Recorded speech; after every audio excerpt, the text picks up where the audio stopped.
nta message zijya zikugeraho ariko ubwo si we wenyine ikibazo ndi buvuge kigera n'ahantu hose mu turere twose nta message zanjye ujya ubona wenda abaziguha ntabwo bazita izanjye ibintu byo gukora iteka iyo unyuruye umuhanda kenshi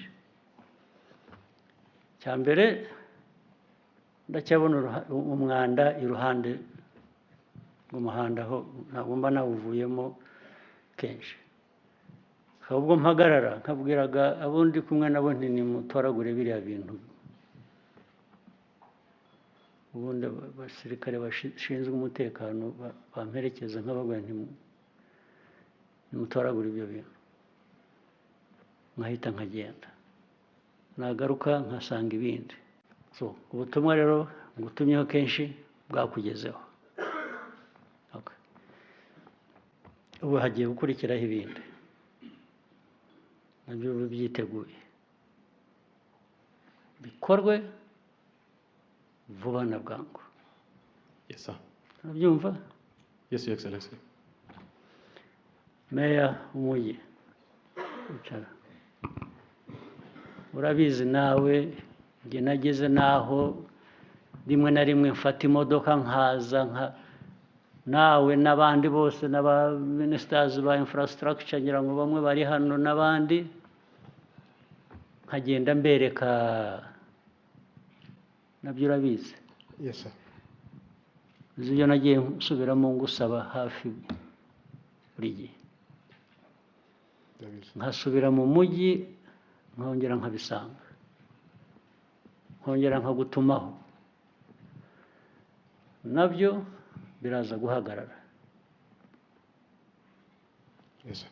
One way or the other. Urabizi? Ndabizi your excellency. Ibyo nkusubiriramo nkabikwereka urabizi? Ndabizi. Nanamugiriye n'inama ndamubwira ngo meya muri uyu mujyi urimo ibintu byinshi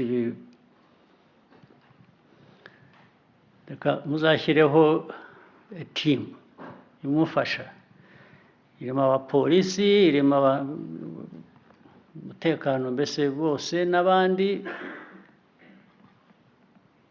wifuza n'aba infrastructure na Minister of Infrastructure mu bikurikirane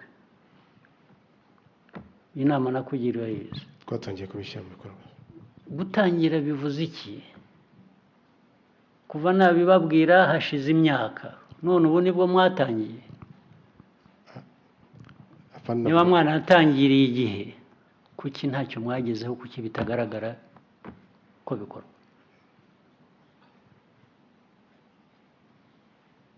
So namwe muraza kumbona rero bitari kera. Minister of Infrastructure hano ninde?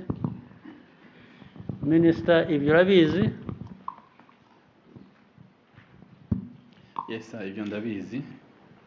Tudakorana n'umujyi wa Kigali. Nawe muraza kumbona muri iyi minsi mikeya. Nawe uraza kumbona